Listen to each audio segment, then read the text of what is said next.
हरियाणा संयुक्त किसान मोर्चा आगामी विधानसभा चुनावों में भाजपा सरकार की कारगुजारियों और जनविरोधी नीतियों को बेनकाब करने के लिए शांतिपूर्वक अभियान चलाने का निर्णय लिया है। कृषि और रोजगार को बर्बाद करने के अलावा भाजपा की केंद्र और हरियाणा सरकार ने न्यूनतम समर्थन मूल्य के मामले में C2-50% के फॉर्मूले को नकार कर किसानों के साथ घोर अन्याय है और कर्जा मुक्ति तथा बिजली बिल संशोधन की वापसी पर विश्वासघात किया है। हरियाणा के मुख्यमंत्री द्वारा हाल में ही जो विभिन्न घोषणाएं की गई हैं वह मात्र घोषणाएं हैं जो किसानों के आक्रोश को ठंडा करने की चाल है। ये नोट किया गया कि बकाया मुआवजे और बीमा क्लेम वायदा करने के बावजूद जारी नहीं हुए। सुमित सिंह, कंवरजीत सिंह, हरजिंदर और सुरेंद्र सांगवान की संयुक्त अध्यक्षता में आज भिवानी में हुई मोर्चा की मीटिंग में कृषि की समस्याओं और सरकार की कारगुजारियों की समीक्षा करने के बाद तय किया कि किसान मजदूर एकता के आधार पर प्रदेश में जातिवाद और सांप्रदायिकता का मुकाबला किया जाएगा।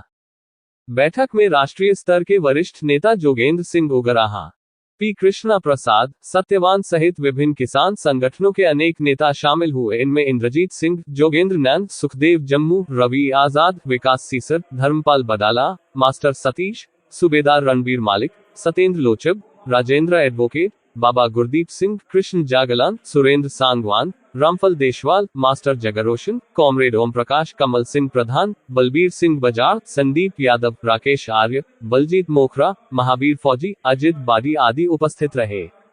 एक प्रस्ताव पारित करके विनेश फोगाट की ओलंपिक में शानदार उपलब्धियों के लिए अभिनंदन किया और उसे 100 ग्राम वजन के आधार पर अयोग्य ठहराए जाने की निंदा की।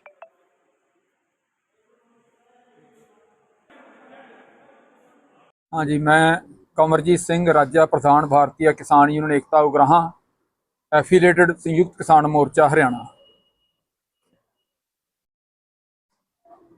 बीच में आज संयुक्त किसान मोर्चा हरियाणा के सभी घटक किसान नेता पहुंचे थे, किसान संगठन पहुंचे थे। आज की जो अपना इसकी प्रधानगी है मीटिंग की, साथी सुमित दलाल, हरजिंदर सिंह राणिया सिरसा से और सुरेंद्र पाल और स्वयं मैं कंवरजीत सिंह, हमारी जो अध्यक्षता में आज की मीटिंग हुई है। इसमें एक तो हमने विधानसभा चुनाव जो आने वाले हैं प्रदेश में, उसका बीजेपी के विरोध करने के लिए जो लोकसभा चुनाव में हमने पैटर्न अपनाया था, लगभग वही पैटर्न हमारा विधानसभा चुनाव में रहेगा। बीजेपी को नंगा करो, उसको हराओ, ये चीज़ें हमारी रहेंगी कि लोगों के बीच में जाओ। एक तो हमने मुख्य तौर से इस मुद्दे को क्लियर किया है अपने को। दूसरा, पीछे आपने सुना होगा हरियाणा के मुख्यमंत्री नायब सिंह सैनी काफ़ी पतासे बांट रहे थे कि मैंने एमएसपी लागू कर दी, मैंने ये कर दिया, मैंने वो कर दिया। उनकी जो घोषणाएं हैं वो एक भ्रम की स्थिति हरियाणा में पैदा कर रही थी, किसानों के बीच में भ्रम पैदा हो रहा था। उसका जो कुछ है हमने उसके ऊपर आज उनकी मांगों के ऊपर, उनके किए अनाउंसमेंट के ऊपर आज हमने इसमें रिव्यू किया है और रिव्यू करने के पश्चात हमें पता चला है कि इसमें कोई भी नई बात नहीं है। इसलिए हम बिल्कुल असंतुष्ट हैं। उसी प्रकार बीजेपी जेजेपी सरकार का पीछे विरोध करते आए थे। आगे जो भी सरकार बनेगी, यदि वो हमारी इन मांगों को नहीं मानती तो ये विरोध हमारा कंटिन्यू रहेगा। इसके साथ ही साथियों, एक विनेश फोगाट जो अपने पहलवान हैं, इनका फाइनल में लगभग स्वर्ण पदक तय था, लेकिन किस कारण, ये भी बहुत गंभीर मामला है और जांच का मामला है, किस कारण उनको एक ही दिन में उनका वेट जो 50 ग्राम जो 100 ग्राम बढ़ा के उनको कुश्ती से, ओलंपिक कुश्ती से बाहर करने का यत्न किया है। हम मानते हैं कि इसके पीछे बहुत बड़ी साजिश है और इस साजिश का भंडा तोड़ होना चाहिए। और इसके साथ जो हमारी बच्ची है विनेश फोगाट, हम उसके लिए बिल्कुल उसके अधिकार के लिए आवाज़ उठाते हैं और सरकार से ये बात करते हैं कि इन खिलाड़ियों का जो देश का मान है उनके लिए बढ़िया तरीके की सिखलाई हो, उनमें राजनीति ना अपनी घुसेड़ी जाए, ताकि हमारे देश में से जो इस बार हालात हुए हैं, आपको सभी को पता है कि हम स्वर्ण, एक भारत जो महान महान महान की कही जाती है बात, विश्व गुरु की कही जाती बात है, लेकिन हमारे पास एक भी गोल्ड मेडल नहीं है, जबकि हम दुनिया का सबसे बड़ा देश है। 1 अरब 40 करोड़ की जनसंख्या है। जो छोटे छोटे देश हैं 20-25 वो गोल्ड मेडल ले रहे हैं और सरकार की इन्हीं नीतियों के कारण हमने यह तय किया आज भी चर्चा के दौरान कि सरकार की नीतियों के कारण पहले तो खिलाड़ी जो अपना मैदान से ही बाहर कर दिए जाते हैं, तरह तरह के लोकल कंपटीशनों में बाहर कर दिए जाते हैं, जिसका हाथ रड़ता है, जिसकी पहुंच है, वो लोग शामिल हो जाते हैं आगे जाके। लेकिन वहां भी जो अपना कुछ ना कुछ लोग जो किसानों से, मजदूरों से अपनी मेहनत करके बच्चे बच्चियां जाती हैं, उनको बाकायदा बिल्कुल योजनाबद्ध तरीके से, पहले जैसे आपने देखा है कि उनको टॉर्चर किया गया, सेक्सुअल हरासमेंट हुई उन बच्चियों को हुई, और वो बड़ा लंबा समय जंतर मंतर पर बैठी रही। तो इस तरीके का जब हमारे देश में व्यवहार है खिलाड़ियों के प्रति, जो खिलाड़ी एक दूसरे को मिलते हैं, जो बंधुत्व की भावना को प्रेरणा देते हैं, उनको जब इस तरीके के हालात किए गए तो हम इसका बहुत ज्यादा विरोध करते हैं।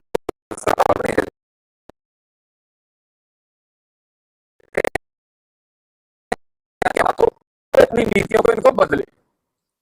साथियों, राज्य सचिव किसान सभा संयुक्त किसान मोर्चा, आज जो मीटिंग हुई है इसमें हमने आगामी आंदोलन की भी रणनीति बनाई है हमारी, और वो रणनीति इस तरह से है, हमारा एमएसपी की मांग को लेके, कर्जा मुक्ति की मांग को लेके, बिजली संशोधन को लेके, और जो 700-750 से ज्यादा हमारे किसान बॉर्डरों के ऊपर शहीद हुए थे उनका स्मारक बनाने की मांग को लेकर आंदोलन हमारा जारी था।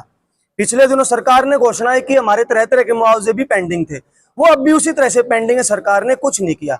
इस बीच में सरकार ने 24 फसलों की एमएसपी की घोषणा की है। स्पष्ट हम ये करना चाहते हैं कि हमारी एमएसपी की जो मांग है वो स्वामीनाथन आयोग की सिफारिश के अनुसार C2 + 50% और खरीद की गारंटी की मांग है, लेकिन हरियाणा की सरकार ने उस तरह की कोई घोषणा नहीं है, ये केवल जुमला है, कोई एमएसपी नहीं देना चाहते। वर्तमान इससे पहले भी जो 14 फसलों पे एमएसपी थी उस पे भी किसानों को जो है लागत का 1.5 गुना दाम नहीं मिल रहा है। भावांतर योजना के तहत बहुत सारी फसलों को कवर किया जा रहा है। तो ये जो इन्होंने जुमला छोड़ा था, या फिर ये जो अभियान माफ करने की बात थी, कर्जा मुक्ति के पते बोल ही नहीं रहे हैं, तो ये सब जो है अभी विधानसभा के चुनाव है, तो उसको देखते हुए इन्होंने किसानों को बरगलाने के लिए झूठा जो है वो वायदा किया। हम उससे सहमत नहीं है बिल्कुल भी, और हमारी जो लंबे समय से लंबित मांग है उनको लेकर हमारा आंदोलन जारी रहेगा। दूसरी बात, अभी विधानसभा चुनाव की घोषणा हुई है, 1 तारीख को इलेक्शन होंगे हरियाणा में। संयुक्त किसान मोर्चा ने राष्ट्रीय हमारा जो निर्णय था 10 जुलाई की मीटिंग के अंदर कि हम भाजपा को हराने का काम करेंगे, और भाजपा को हराने का काम क्यों कर रहे हैं हम लोग, क्योंकि भाजपा की नीतियों की वजह से ही हम आज जो है कि देश का किसान, प्रदेश का किसान और मजदूर जो वो सड़कों पे है, उनके मुद्दों का समाधान नहीं हो रहा, लंबे लंबे समय से धरने चल रहे हैं, कोई सुनवाई नहीं हो रही। इसलिए इन विधानसभा चुनाव में बीजेपी को हराने का काम किया जाएगा। शांतिपूर्ण तरीके से जो है सवाल पूछे जाएंगे, अपनी बात को रखा जाएगा, गांव गांव में जाया जाएगा, पर्चा निकाला जाएगा, और जिस तरह से लोकसभा में भी इनको 5 सीटें गंवानी पड़ी, 100% इस बार भी बीजेपी की हरियाणा में हार होगी। ये किसान आंदोलन ने आज निर्णय लिया है। इसके साथ ही हमारा जो है जोनल महापंचायतें भी हम लोग करेंगे, तो उसके बारे में हमारे साथी जिंदा जो है वो आपके बीच में रखेंगे। चौधरी घासीराम नैन की अभी जयंती है, पुण्यतिथि है 20 तारीख को, 20 सितंबर को वहां पे भी कार्यक्रम किया जाएगा, जिसमें संयुक्त कलायत के अंदर, जिसमें संयुक्त किसान मोर्चा के राष्ट्रीय नेता आएंगे। इसी तरह की जोनल पंचायतें जो है वो लोहारू के अंदर भी होंगी और अन्य इलाकों के अंदर भी होंगी। तो इस पूरे सिनेरियो के अंदर जो है आगामी समय में किसान और मजदूर एकजुट होकर लड़ाई लड़ेंगे। तो आगे साथी हरजिंदर। सबसे पहले तो मैं सभी पत्रकार बंधुओं का तहे दिल से धन्यवाद करता हूं जो अपना कीमती समय निकालकर आप यहां पहुंचे। साथियों, मेरा नाम हरजिंदर सिंह नानोना, राष्ट्रीय किसान मंच प्रदेश उपाध्यक्ष और एसकेएम संयुक्त किसान मोर्चा भारत कोऑर्डिनेशन कमेटी का सदस्य है। तो साथियों, जैसे मोटी मोटी बातें हैं कंवरजीत जी ने और सुमित जी ने आपको बता दी, क्योंकि जो बीजेपी सरकार है इसने हमारे साथ नहीं पूरे भारत देश के साथ इन्होंने वादा खिलाफी की है। और आने वाले चुनाव में आज एसकेएम हरियाणा की जो मीटिंग भिवानी में हुई है उसमें जो मोटे मोटे फैसले थे साथियों ने आपको बता दिए हैं।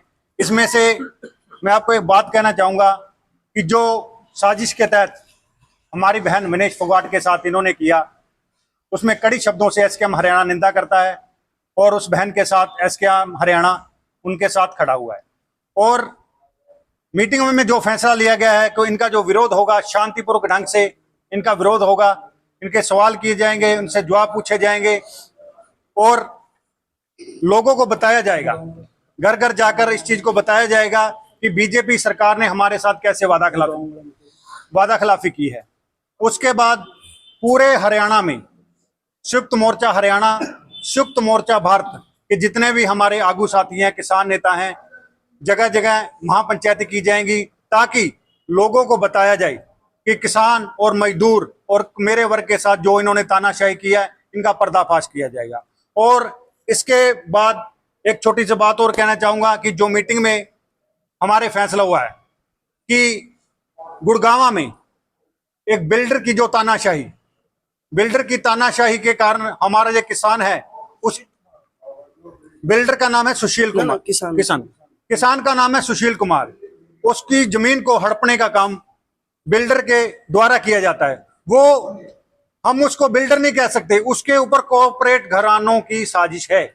कॉर्पोरेट घरानों के तहत ये बिल्डर्स किसानों के साथ वादा करते हैं, उसके बाद वो वादा खिलाफी करते हैं। इसकी हम कड़े शब्दों में निंदा करते हैं। बाकी जो मुद्दे रह गए तो और 20 सितंबर को कलायत में चौधरी, हमारे आदरणीय चौधरी घासीराम नैन जी, उनकी पुण्यतिथि है, तो उसमें संयुक्त किसान मोर्चा के बड़े आगू भी आएंगे और हरियाणा एसकेएम उनकी जो बरसी है वो धूमधाम से वहां बरसी मनाई जाएगी। उन संगठनों का एक साझा मंच है और किसानों की ज्वलंत मांगों के लिए लड़ता है। 9 दिसंबर को दिल्ली बॉर्डरों से जब हमारी घर वापसी हुई थी तो भारत सरकार ने, बीजेपी सरकार ने कुछ आश्वासन दिए थे। उनमें आज 2 सबसे बड़ी प्रमुख बात हैं। नंबर 1, एमएसपी, लागत से 1.5 गुना दाम, जो इसको स्वामीनाथन की सिफारिश करते हैं, उस पर खरीदे और कानून बनाए। दूसरी है कि बिजली को प्राइवेट हाथों में दे रहे हैं, उत्पादन, वितरण और संप्रेषण वो टोटल प्राइवेट कंपनियों, प्राइवेट घरानों के हाथ में दे रहे हैं। 2022 का नया कानून बनाने के लिए उसको हम विरोध करते हैं। स्मार्ट मीटर स्कीम के तहत वो प्रीपेड मोबाइल जो स्कीम है उसी तरह से बिजली का वितरण करने का जो कोशिश कर रहे हैं, इसका हम पुरजोर विरोध करेंगे। एक किसी कीमत पर कोई स्मार्ट मीटर नहीं लगने देंगे, इकट्ठा होकर उसको उखाड़ फेंकेंगे। तो ये हमारी 2 प्रमुख लड़ाइयों में है। और बीजेपी ने 10 साल जो काला शासन चलाया है, जिसका मुख्यमंत्री कहता है लठ उठा लो और किसानों को पिटाई करो, वो ही बीजेपी उस चेहरे को उन्होंने बदल के नायब सिंह सैनी को लेकर लोगों को भ्रमित करने के लिए, और अब वो जो चुनावी स्टंट जो रच रहे हैं, हरियाणा का टोटल किसान, संयुक्त किसान मोर्चा पूरी तरह से उसको स्टंटबाजी करार देता है और इस चुनाव में बीजेपी का सूपा साफ कर देगा और जो आंदोलन की ताकतें हैं वो आगे आएंगी। अगर आइंदा भी किसी ने कोशिश की किसानों पर हमला करने की तो उसके लिए हरियाणा में कोई जगह नहीं रहेगी। मोटे तौर पे जो साथियों ने रखा कि गांव-गांव, शहर-शहर, मोहल्ला-मोहल्ला, गली-गली जाके इन सवालों को हम रखेंगे और जवाब मांगेंगे। लेकिन इसके साथ साथ हम जो जातिवाद और सांप्रदायिकता का जो खेल बार बार बीजेपी अपनाया करती है, उसको विफल करने के लिए हम मजदूरों के साथ, ट्रेड यूनियनों के साथ, कर्मचारियों के साथ एकता स्थापित करेंगे। क्योंकि जैसे हमारे 3 काले कानून पहले लेके आए गए थे, ऐसे ही 4 लेबर कोड जिनको कहते हैं, उन्होंने श्रम कानूनों को खत्म करके 4 लेबर कोड बना दिए। उनका भी आज हमने विरोध किया है और यही हमारी एकता का सूत्र है जो साथियों ने एमएसपी का रखा है। एमएसपी और पीडीएस यानी पब्लिक डिस्ट्रीब्यूशन सिस्टम 2 अभिन्न रूप से जुड़ी हुई चीजें हैं। वहां पर किसान और मजदूर की एकता का सूत्र है और कच्चे माल की लूट और पक्का माल महंगा बेचना, ये जो कारपोरेट सेक्टर को लाभ पहुंचाने की उनकी योजना है, हम उनको एक करेंगे।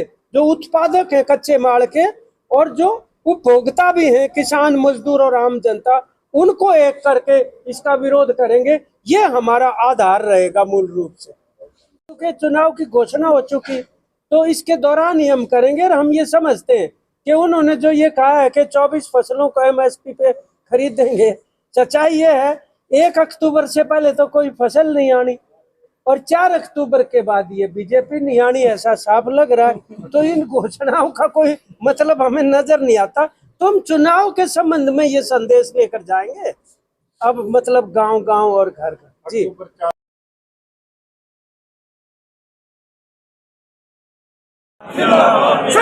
सरकार मुर्दाबाद, मुर्दाबाद, मुर्दाबाद, मोदी सरकार मुर्दाबाद, संयुक्त किसान मोर्चा जिंदाबाद, जिंदाबाद, जिंदाबाद, आवाज दो, किसान मजदूर एकता जिंदाबाद, जिंदाबाद, जिंदाबाद, हमारा भाईचारा जिंदाबाद, जिंदाबाद।